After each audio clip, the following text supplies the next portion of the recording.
Hello everyone, this is Mohamrani with the DIY Garage. Today we're going to talk about a common issue that the BMW K1600s have.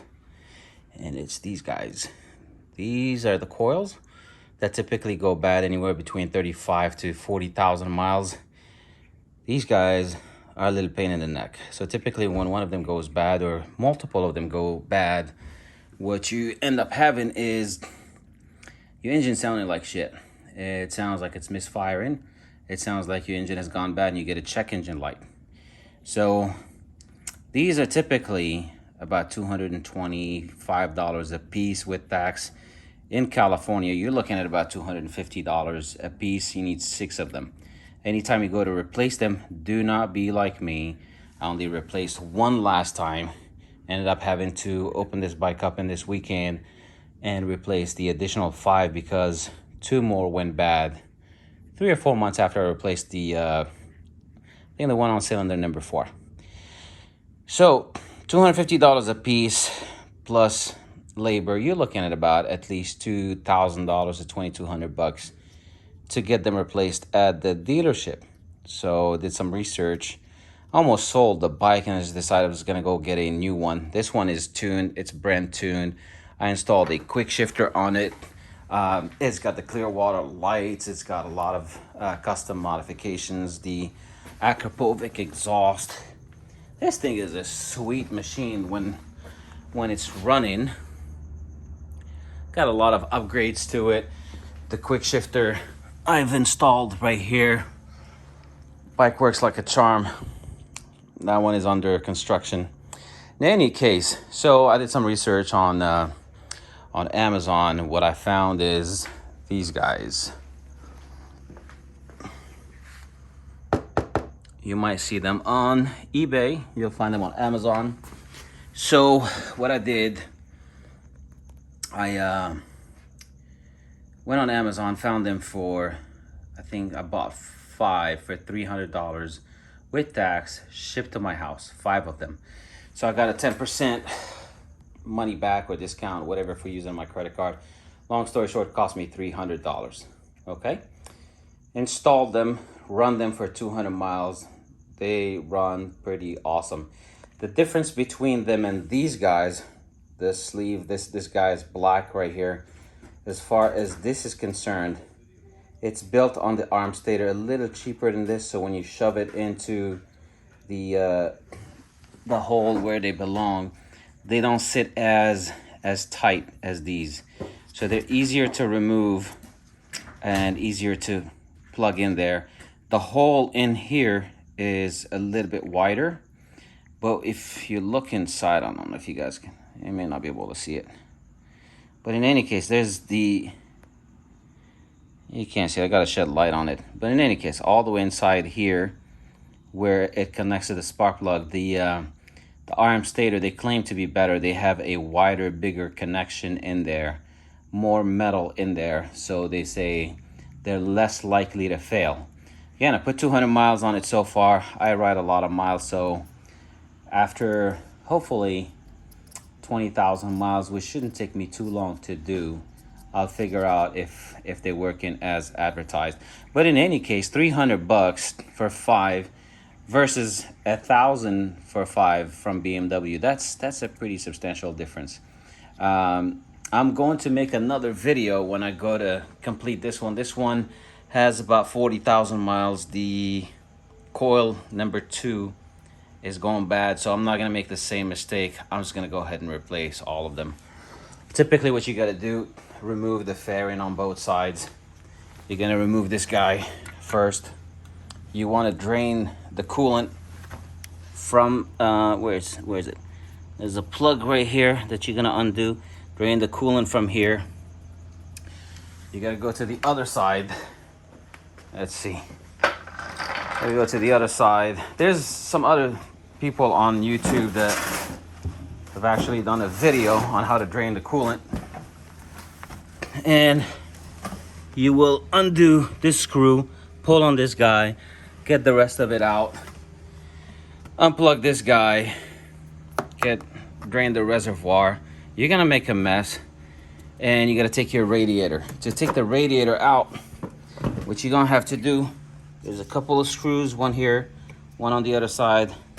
You can remove this guy. As a matter of fact, I removed this guy, and I probably didn't have to. I didn't have to remove this. So there's one clip here, right there. There's one on the other side and one on the bottom. Once you take those off and you unplug it from here, there's more coolant gonna come out. You unplug it from here, you unplug it from the other side, and you can take this guy out. Then there's the notorious pipe that everybody breaks. They say 9 out of 10 times you're gonna end up breaking it. I took it out twice. I heat it up, and I have a special method I use so I don't break it. And when I do this guy, I'm waiting for my transmission to come back. My buddy's rebuilding it for me. I'm gonna put a 2022 transmission on this guy. They shift a little smoother, and gotta do the coils. Suspension has gone bad. They want $4,000 at BMW. I can rebuild that for about 500 bucks. I can rebuild it, it's like new. And a few other minor things that I gotta do to it, and it should be up and running. But when I go to do the coils, I'm gonna see if I can record a full video for you guys, so you don't have to pay $2,000 at the dealer. So typically, if you buy them from Amazon, I wouldn't buy them from eBay. I'd buy them from Amazon, and get maybe 7 of them if you're gonna replace 6, just in case one of them is bad. You don't want to start this job and not finish it. So get 7 of them, plug them in, make sure everything works, run the bike. I usually use the app, the MotoScan app on my phone, and I use, where is it? Let's see where it is. I use this scanner right here, the Unicar scan. This is absolutely amazing. And I use an adapter, plug it in, and it tells me which coil has gone bad. It's super accurate. And plug everything in, run the bike. You can turn the bike on without the radiator. So once you plug all the coils, plug the cables to them, turn the bike on, make sure no lights come on. All of them are working before you start putting things together. And I usually use a tool to put the fluid back in. That has been flawless. I've done it twice so far. No air bubbles. And it's this guy right here. I mean, if I wanted to do a full video, I need someone to man the camera. And I didn't have anybody to man the camera as I was working on it. But I got this guy. I think I paid 80 bucks for this. Either on, I think I bought it from Amazon. Or you could probably find it on AliExpress, 80 bucks. You gotta know how to operate it, but this thing will make your life easier. When you create suction with this, it doesn't create enough suction to put the full 4 liters, which is almost a gallon, back into the radiator. So there's a technique I found to, once the pressure is gone from it, and it only takes maybe 2 liters in, I reverse it again, suck all the air out, and I put the fluid back in. No air bubbles whatsoever.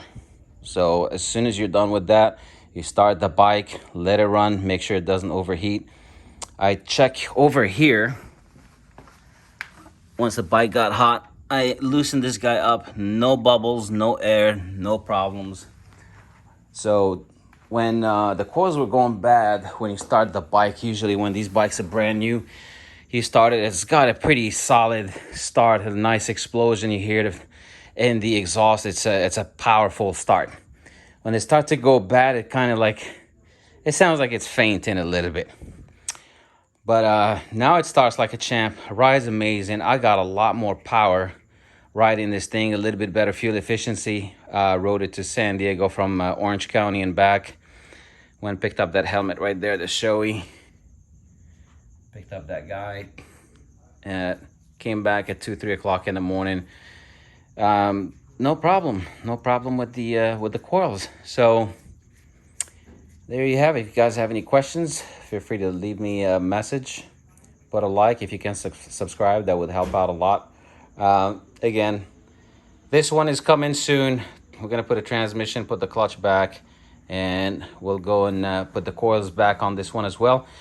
I'll try to do a video showing you the difference between the stock one, the $250 million one, and the $70 one from Amazon, from RMSTATOR. Got some pretty good reviews on Amazon. People are saying that they put them on and they've been running just fine for quite a few miles. If it lasts me, I'd say 30,000 miles. Based on the way they advertise it, it's supposed to last longer than this. But if it lasts me 30,000 miles, I'm happy. $350 maybe for 6 versus $1,250 for 6 of these pieces of shit that go bad anyway. That's a win for me. In any case, don't forget to like, subscribe. If you have any questions, hit me up. If you live in Orange County, you don't know how to do it, you want to wrench on this bike, I'm an insurance agent. I'm not, I was not mechanically inclined prior to working on these bikes. So if I can work on these bikes, you sure can. Buy the tools. There's a few tools you need to have to wrench on these bikes, and don't be scared. Just start somewhere, go slow. If you get stuck, feel free to hit me up. I'll send you my number. I'll help you out as much as I can. No money, no charge. Just enjoy the hobby. These two are my third K1600. I owned one when they first came out, a blue one. BMW bought it back as a lemon because I messed it up. Used to wheelie it and abuse it. And 10 years later, I bought these two. This one got messed up because the idiots that installed the quick shifter did not program it for me right. It's a Orange County shop here that did a shitty job. Almost cost me $7,000 on the transmission. I was lucky enough to find someone to rebuild it. Otherwise, this bike would have been trash. $7 grand for a transmission is a no-brainer. Bike's got to go. But hopefully by the end of the month, I should have a new transmission put on there and rebuilt suspension. So again, if you have someone to help you, these are absolutely amazing bikes. They handle great, a lot of power, great braking. Someone cuts you off at 100 miles per hour, you could still move the bike out of the way. Unlike most bikes, once you pick up speed, they kind of flex. They're not flex, they kind of tighten up, and it's really hard to move them from side to side and avoid objects. This is the best bike I found for touring. It's got a lot of power, 160 horses, almost 130 foot-pounds of torque. This one has more with the Brent tune. Costs you less than $1,000. You could turn it to a beast. When you start it, once you do the tune to it, it sounds actually louder and sounds throatier, more bass than the stock one. In any case, if you guys have any questions, you know where to find me.